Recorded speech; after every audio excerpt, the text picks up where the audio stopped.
All right, so this past Saturday, President Trump made heads spin on the left when he used a quote attributed to Napoleon and Bonaparte: "He who saves his country does not violate any law." Of course, it raised the typical outrage of Trump wanting to be a king.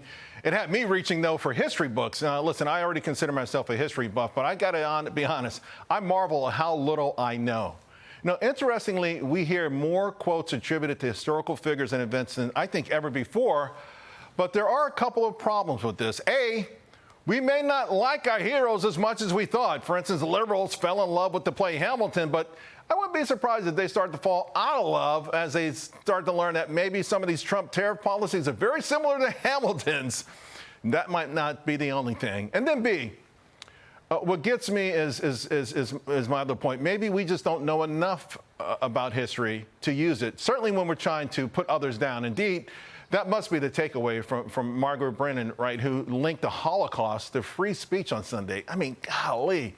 Amazingly, Brennan hadn't learned the lesson of misunderstanding information, or history, rather, from Al Sharpton in 2023. One day, our children's children will read American history. And can you imagine our reading that James Madison or Thomas Jefferson tried to overthrow the government so they could stay in power? Did they try to overthrow the government? Okay. Let me bring in the panel. Big Money co-host Taylor Riggs, National Review staff writer, also IWF visiting fellow Caroline Downey.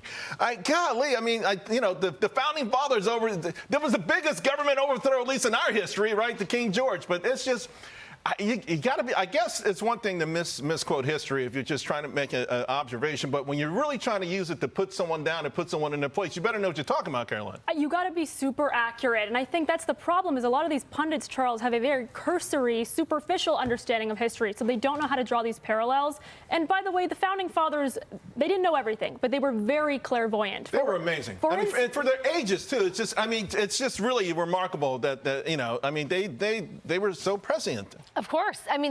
We didn't have a constitution in the world before the USA created what we had now. They were so innovative, forward thinking, and timeless in a way that it has withstood 300-400 years or whatnot. They knew history, right? So they picked off things from England, they picked off things from France, they picked off things from famous philosophers. They were so well read. It's interesting because Bob Marley has a song that says, "If you don't know your past, you won't know your future." And I agree with that, but here's the thing. We use presentism sometimes to criticize things that have happened in the past, for instance, slavery. It's tough to say, okay, to put our thinking and our morals now in a place 200 years ago when everyone did it.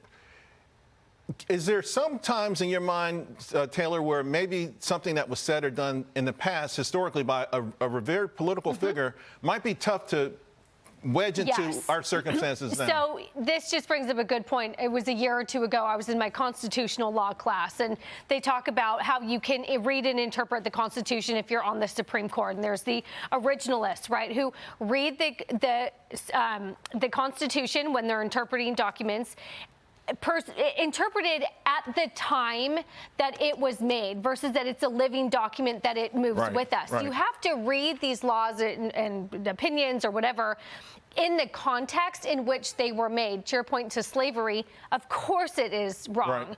But at the time when everyone had slaves, I think it was hard to understand that it was wrong. It was remarkable that they put in the position, they created a document, though, that allowed us to come out of it, right? And I want to just, also the founding fathers probably couldn't have ever thought of this, Caroline. Apparently, Doge has discovered that $4.7 trillion in Treasury payments are missing critical data, and essentially almost $5 trillion almost totally impossible to trace.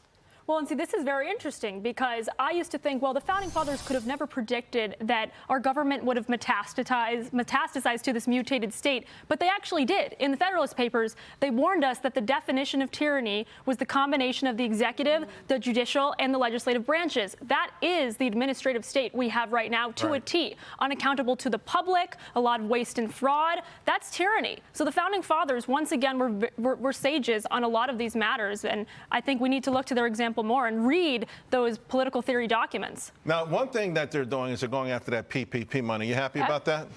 Yes. Yeah, I mean, Call that was back all of crazy. it. Yeah, but the thing is, they Yes. won't give, I guarantee you they'll probably get 1%, less than 5%. That money was spent. I saw a guy in a video, he said he was trying to sell a watch. He said he spent 10 grand on the watch, hoping someone would buy it so he could get bailed out. Well, and this is part of the inflation problem, to bring it back to economics, is you had so much money chasing too few goods. Yes, it was over government spending, but it was all the handouts where my husband even looked at me once. He bought a watch during COVID because we kept getting all these government monies.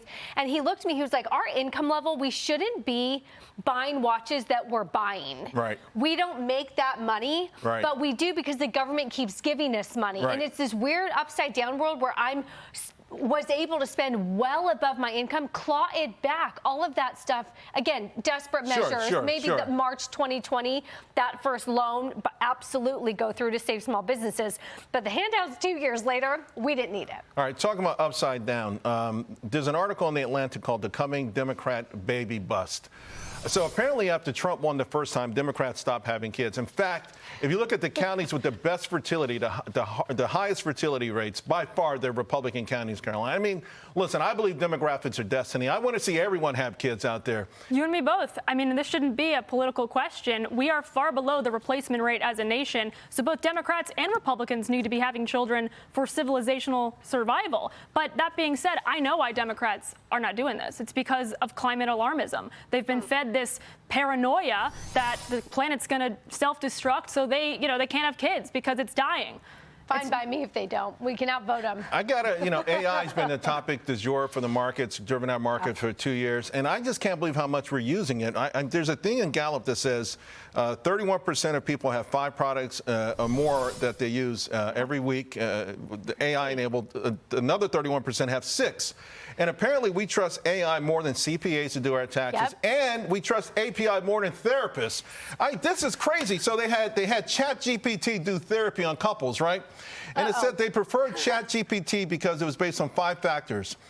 They understood the speaker. They showed empathy. Appropriate for the therapy setting, relevant for various cultural backgrounds, and just something a good therapist would say. I mean, what do you make of this? Do you trust it that much? Well, trust but verify. So I like them giving my first look at my tax returns and then maybe having a CPA verify. Having AI look at my medical. Would you go to ChatGPT if you and your husband had some problems? Maybe not. Is that too personal? Who's watching right now? Let's have a doctor, AI, review my MCAT scan or my CAT scan. Right. And then have a doctor confirm that the diagnosis is true. But I'm talking, Caroline, the empathy part is what people said that ChatGPT showed more empathy than the actual therapist. That's hard to believe. I'm not here to question it, but look, I think people really like their personal relationship with their therapists, and I think if it's a computer, maybe that kind of cuts into the idea of let's sit down and you're going to be my friend, whatever. I think if it's innovative technology and it helps the therapy field and the psychology field, fine, but I'm not actually sure that people prefer this to therapists.